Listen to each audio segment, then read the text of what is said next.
I'm going to show you how to create a pointillist painting using acrylic paint in the style of Georges Seurat's Eiffel Tower painting.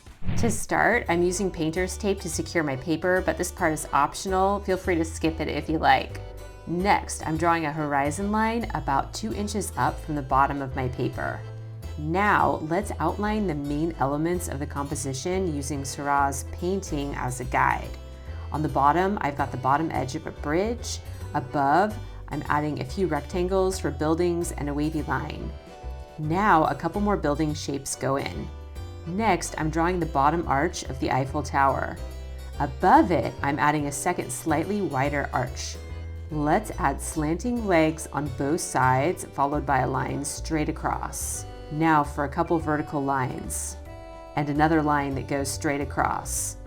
I'm making a mark where the second floor viewing deck will be, adding slanting lines up to this platform on both sides. Now adding the inner slanting lines, adding some darker lines to define the viewing deck. Now 2 lines that go up to the very top of the tower, drawing horizontal beams for the second floor viewing deck. Remember, we're not going for a photorealistic look here. I'm just capturing the essence of Seurat's view of the Eiffel Tower. I'm adding a few vertical lines that run between the first and second floor viewing decks, and a few more vertical beams on the top section of the tower. Now, a sloping line to mark the top of the bridge, adding a couple more lines at the bottom of the paper to guide the painting process. Once your sketch is ready, it's time to add some color. Before we jump into painting, here's a quick background on Georges Seurat and the Pointillist art movement. Georges Seurat was a French painter who lived from 1859 to 1891. He is best known for developing a form of Post-Impressionist painting called Pointillism. Seurat was born in Paris to a wealthy family and began a formal art education at a young age. His art soon adopted the Impressionistic style, which was popular during his time. His Impressionistic style officially morphed into what would be called Pointillism with the debut of his 1884 painting, Sunday Afternoon at Le Grand Jatte. This pointillist style clearly distinguishes itself from Impressionist painting because instead of using large, rough brush strokes, it uses tiny dots to render an image. This technique places colors together without fully mixing them and then relies on the eye's ability to perceive these colors as mixing together. For example, yellow and blue dots placed next to each other appear to the eye as green. We will never know how Seurat's work would have evolved over time because in 1891, at the young age of 31, he died at the height of the Pointillist art movement. Seurat's art is memorialized by the strong influence it had on artists such as Vincent van Gogh, Robert Delaunay, Jean Metzinger, and Piet Mondrian. All right, back to painting. I'm using white, blue, yellow, red, and brown acrylics. I'm mixing white with blue to create a medium blue, and then mixing a lighter blue by adding mostly white with a tiny bit of blue. Using this light blue, I'm making thick dots all over the sky. Quick tip, here's what to do versus what not to do. Gently dab the brush to make dots like this. Don't press down hard, creating big strokes. We're going for soft dabs here. Consider mixing a bit of water into your paint so that your paint will go onto your paper and blend more smoothly. Make sure your brush is loaded with paint as you dab thick blue dots across the sky. We want the paint thick so it stays wet for blending with the next colors. Filling the sky with big, thick dabs of wet paint. I'm ready to switch colors, so I'm going to grab a tissue and gently pinch my brush inside the tissue and then windshield wiper it back and forth. I dip my brush in the water and repeat this a couple of times. Doing this keeps my water a lot cleaner and it also prevents all this paint from getting poured down the drain. While the blue is still wet, I'm adding thick white dabs to blend directly on the paper. I keep loading up the brush with white paint to keep it nice and wet. I'm done with white for now, so once again I'm using the tissue to remove the extra paint from my brush.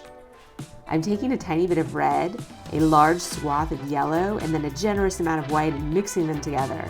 Then mixing a bit of this color into some white to make it even lighter. I'm adding these tiny yellowish dots all over the sky. Remember to keep the brush loaded with paint for a thick application.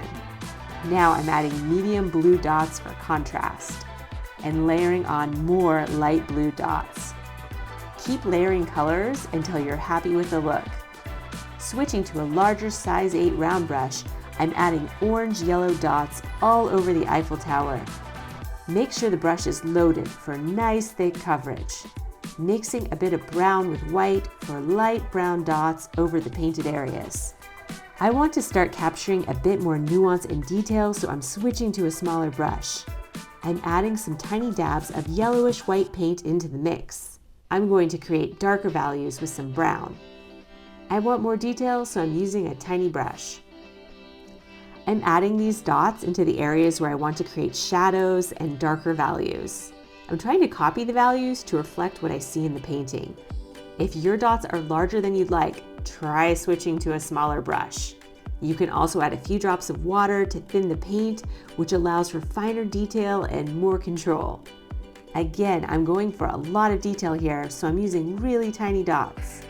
I'm grabbing some very dark blue and purple and adding tiny blue and dark purple dots into the areas that I want to have the darkest values. The combination of dark brown with dark bluish purple dots creates a very dark value and contrasts nicely with the other values in my painting. I'm using dots placed close together to create horizontal lines on the upper section of the tower. I'm adding some thick yellow dots into the bottom areas of the painting. These dots are very thick, so the yellow paint will stay wet and blend with whatever colors I add on top of it. I'm adding some tan dots into a couple different areas. This color matting now is a combination of orange with a tiny bit of brown and white. I'm layering on top of this with more yellow and light yellow. And now for some tiny blue dots. I'm selective about adding the blue dots in certain areas based on what I see when I look at the original painting. Now adding in some red to the base of the tower and into the foreground. And adding some tiny blue dots, some tiny dark blue dots, and some tiny green dots, and a few more dark blue dots. I love how Seurat painted a pointillist frame, so I'm doing the same, starting with yellow dots, and then blue dots, and then red dots.